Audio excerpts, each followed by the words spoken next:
Okay, the first thing I want to do is to apologize to every one of you, because my mission today is to spoil your day. I actually want to tell you what advanced glycation end products are and how they are a deadly consequence of the lives that you lead. Hands up all of you who had heard of advanced glycation end products before this talk. That's practically nobody. That's exactly what I think should change. So ages are actually a prime example of what you don't know can kill you. As you sit there, listen to me talk right now, ages are accumulating in your bodies, irreversibly damaging all your tissues and all your organs. Even though we don't know what ages are, we've never heard of them, we come into contact with them every day. They are part of our everyday lives. They are part of the foods we eat. Ages essentially drive the aging process. If you have high ages in your body, you will grow older quicker. Now, ages are a consequence of both waste and taste. In the body, they are produced as a waste product during normal metabolism. This we cannot prevent. This is part of our normal biology. These ages accumulate in our tissues and organs. We can't stop it. However, because of the Western lifestyle, we are now consuming large amounts of these ages through the foods that we eat. One thing about ages is they taste absolutely fantastic. The charred areas, the caramelized areas of the foods that we love are jam-packed full of ages, and that's why they taste so good. Food companies actually throw ages directly into processed foods, such as TV dinners, because originally they don't taste of anything. So they put the ages in to improve both their taste and their appearance. Now, what actually is an age?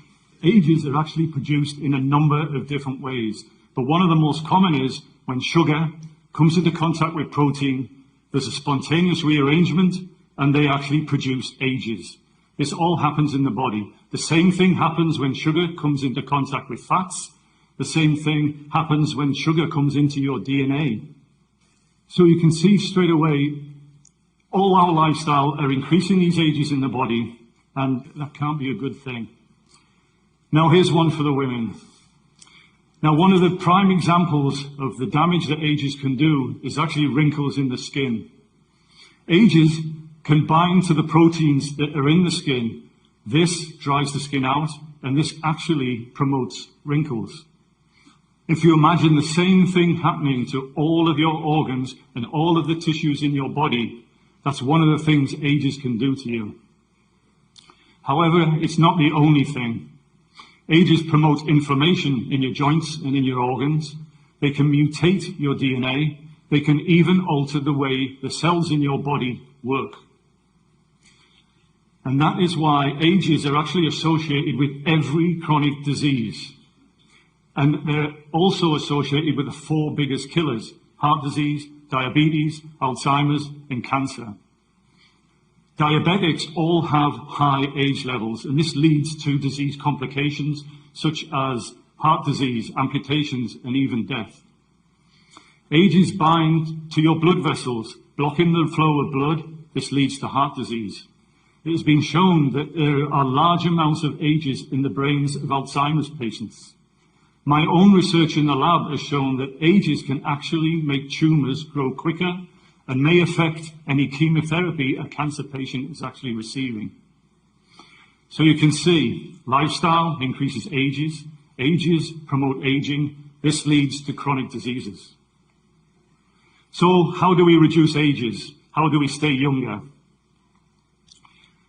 Well, unfortunately, there are no official guidelines from people like the World Health Organization or the Food and Drug Administration, which I find shocking given the information that I've given you. It is also impossible to actually reverse the ages that are already formed in your body. We don't know how to reverse them. We're actually trying to look at how to do it, but up to now we've had no luck. You can only reduce the ages that you're going to be exposed to in the future. So here's some tips on what we can do. Basically, we need to know how many ages are in the foods that we eat each day. Obviously, we need to know that so we can control them. There is a database online that lists around 500 foods. That is the only resources available at this time. Also, we need to stop overeating. I told you that sugars, DNA, and fats in the body actually lead to age formation. So if you're overeating, you're going to have this stuff lying around in your bodies. It's going to form ages. You can also think about the way we cook our foods. I told you the moist heats are great. So crock pots, steamers, all that kind of food is great. Frying is a no-no. You can actually cook your foods in smaller pieces, which means it cooks quicker, so there's less ages. Interestingly enough, acidic marinades actually inhibit the formation of ages during cooking. So lemon juice and vinegar, they're great things for actually reducing the ages that you do as you cook your foods. And finally, we should exercise regularly. Exercise reduces those fats, those sugars and their proteins that lead to ages forming in the body. So I have a final thought.